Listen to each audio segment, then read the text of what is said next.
Bonjour, aujourd'hui dans les petits experts de l'info, nous allons nous poser la question, c'est quoi être un journaliste? Aujourd'hui, Andy est fatigué. Il se dit que la vie d'archéologue aventurier, ça n'est pas de tout repos. Il aimerait bien se lancer dans l'écriture et il se demande, est-ce que je ne pourrais pas devenir journaliste? Mais il ne sait pas comment on devient journaliste. Nous allons donc le voir avec lui. En effet, être journaliste, c'est un métier. Les journalistes font une école de journalistes où ils apprennent les ficelles du métier. Et en fait, ils travaillent obligatoirement pour un média qui leur remet une carte de presse.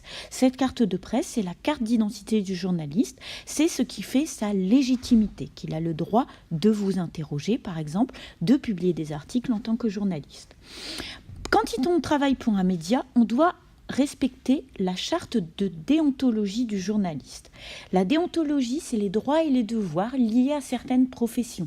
Les médecins ont un code déontologique, les avocats, les professeurs, on a le droit de faire certaines choses et on a le devoir de faire d'autres choses. Donc, les droits et les devoirs du journaliste, en fait, ça va être concerné surtout au niveau de la publication. Par exemple, un journaliste, ça doit respecter la vérité. Ça doit toujours essayer de dire la vérité. Ça ne doit pas publier des informations dont l'origine est inconnue. Il doit avoir toujours des sources.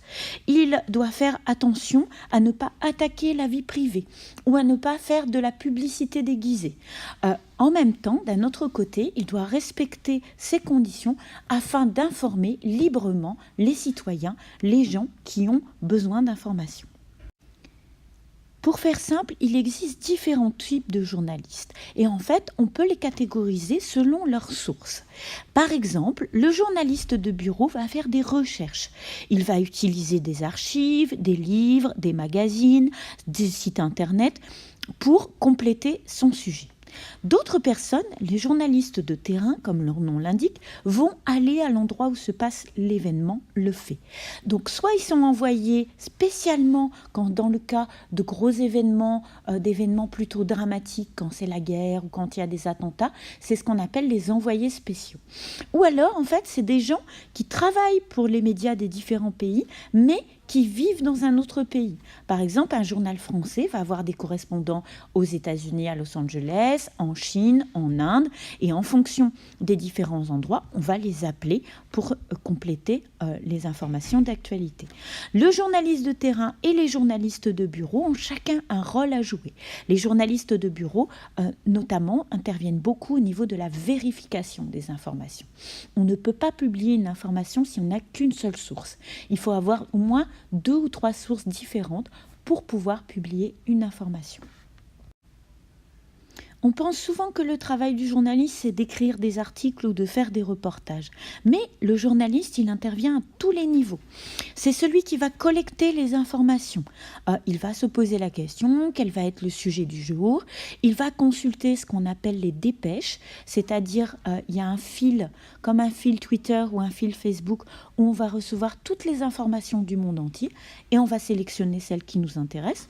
On va donc les trier, voir celles qui peuvent intéresser notre public, dans quelles conditions, est-ce qu'on a plus d'informations, est-ce qu'on a différentes sources.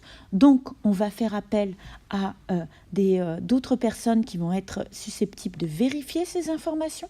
On va faire des interviews par exemple, où on va appeler des spécialistes pour essayer de savoir ce qu'il en est. Et la dernière partie, ça va être la rédaction, la mise en forme, l'écriture journalistique.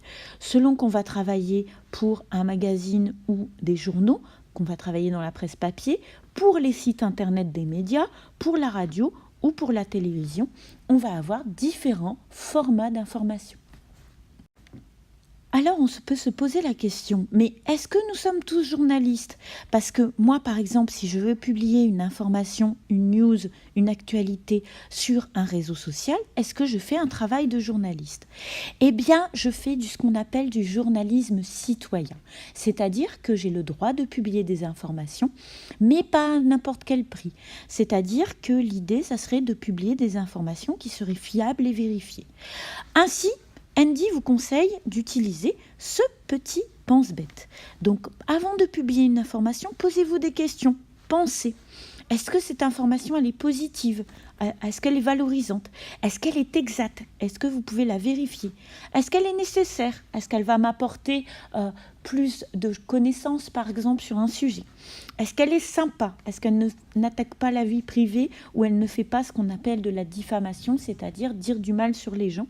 Et enfin, est-ce que c'est enrichissant? Est-ce que c'est important? Si vous vous posez ces questions-là avant de publier des informations, vous faites déjà un premier travail de journaliste, vous faites vraiment du journaliste citoyen. En effet, une information, c'est comme un verre rempli de liquide. Vous allez essayer de savoir d'où vient ce liquide, quelle est sa source et quel est son contenu. Est-ce que c'est du jus de fruits, est-ce que c'est de l'eau ou pas? Donc l'information, on peut faire un parallèle. C'est-à-dire qu'en fait, le journaliste, il doit savoir d'où vient l'information et il doit avoir plusieurs sources pour la publier. Et le contenu, il doit être vérifié également, traité par l'écriture journalistique afin de le communiquer au plus grand nombre. Le travail du journaliste, c'est donc ça, travailler sur les sources et travailler sur le contenu journalistique. Voilà pour aujourd'hui. J'espère qu'avec Andy, vous avez découvert plein de choses sur le métier de journaliste. Je vous donne rendez-vous pour d'autres aventures sur la chaîne YouTube CSI Doc Lila ou sur le site csilila.com. À bientôt.